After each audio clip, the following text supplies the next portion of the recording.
Hello once again, this is Brother Teacher. Today, I had a customer, an associate, come into my store, and he was being bothered. He had a concern, and he had a question for me, and I had another customer at the time, and he said, what I would like to talk to you about is not something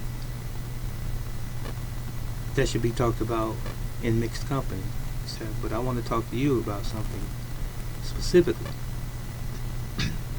And after the other customer left, he asked me a question concerning suicide. And I said, is this about you? And he said, no, it's a friend of mine. But it was about him. And I felt that, sensed that. And he began to ask me these questions.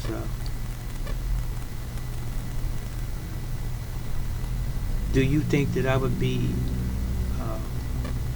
or it would be, trying not to refer to himself, do you think it would be a good thing to commit suicide?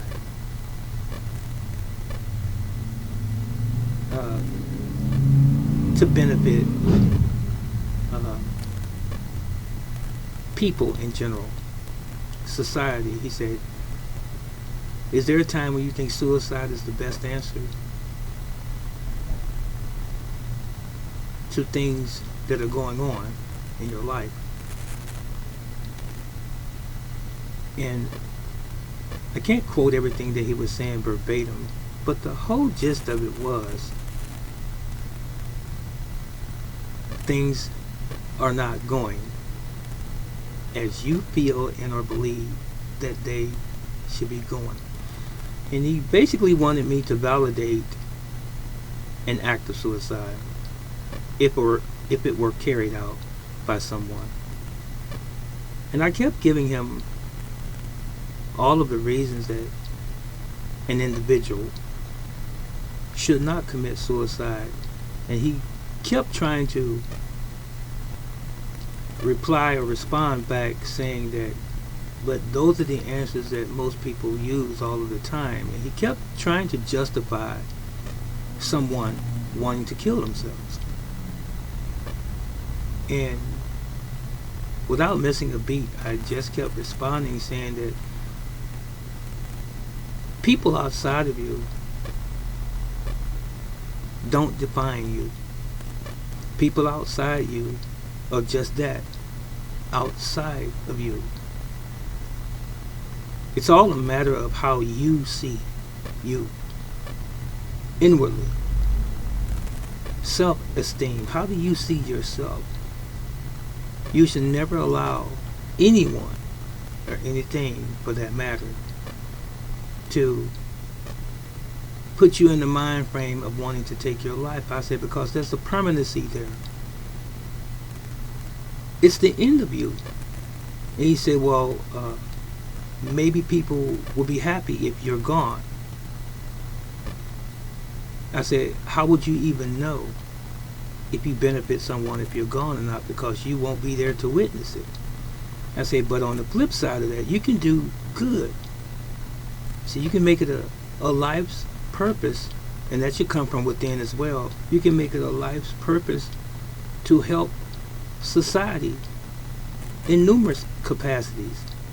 I said, we are all the human family, and you're always going to have haters. You're always going to have people who are going to be your critics. I said, look at a comedian. As much as he or she may have followers and fans and supporters when they're on stage, they have hecklers too. I say, but there's a balance. The comedian doesn't say, just because I have a heckler, one or two or a few, I know what my self-worth is, my value, and it far exceeds any negativism. As I said, that's the same in anything. I said, if you give up every time you're faced with challenges in life, I say the problem, the failure is not in anyone outside of you. It's you and how you see and or perceive you, yourself. So you have to love yourself first, you know. Now you might be in search of how to love yourself. I said, well, you need to align and associate yourself with people that are positive. That's an existential journey, you know. I say, but we all are social creatures and we love camaraderie. We love being around people of like mind and friends and things like this. I say, but you're looking for love in all of the wrong places maybe. Maybe you need to change your environment. Maybe you need to start working, find another job.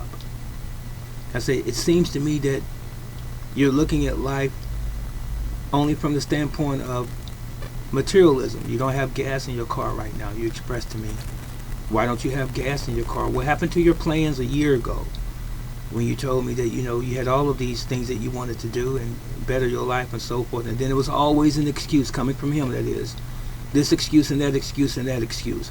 And I brought this to his attention. I said, you keep making excuses. I said, but again, you are making these excuses. You are causing these issues and or problems. It's not the people outside of you. Stop focusing on that which is without you and focus on that which is within you. It's you, the person. And I said, how old are you? 24. I said, wow. You have a lot of years ahead of you. I said, you are going through some growing pains. I said, no one knows what you've experienced in your own personal life, but those are your experiences. As I said before, start thinking positive. Find you another job.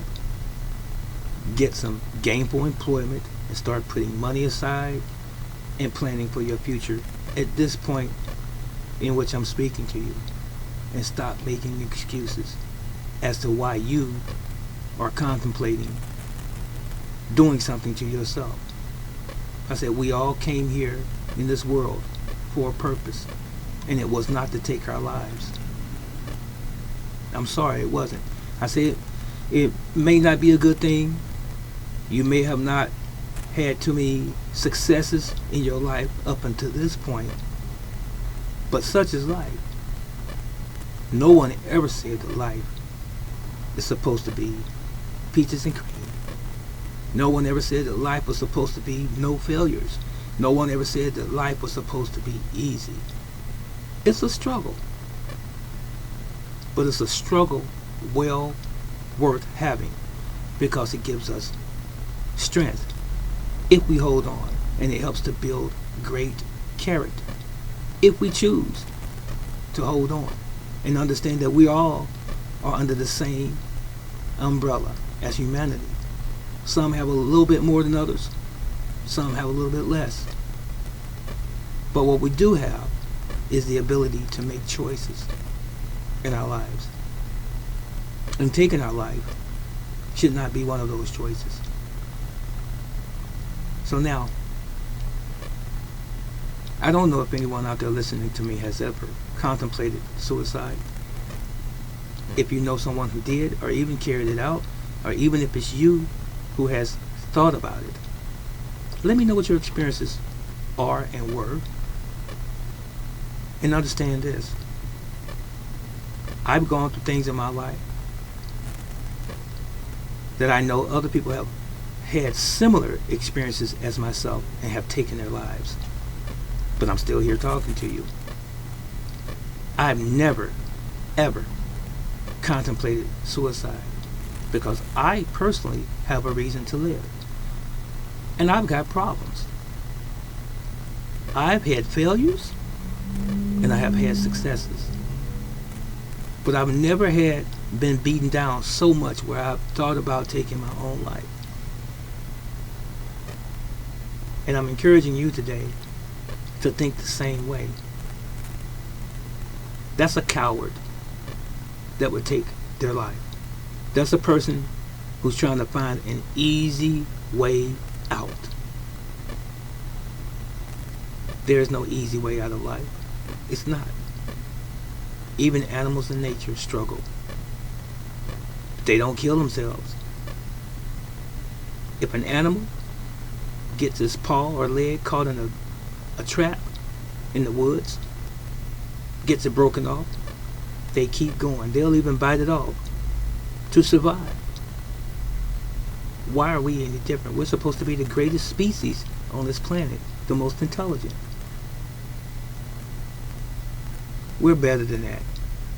You are better than that. So, if you need some words of encouragement, look to someone that speaks words like this, words of encouragement. You are valuable, whoever you are out there listening to me right now.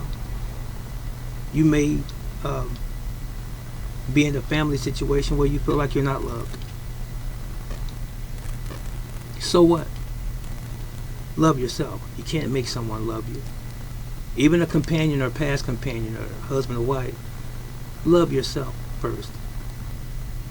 It starts with you. We've made a great mistake when we look at our self-value through somebody else's eyes. It must come from within. But I want to encourage you before I leave and say this to you.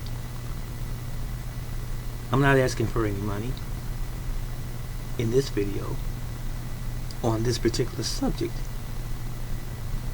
What I'm saying to you today is this. There are people who do care, and even people that you don't even know.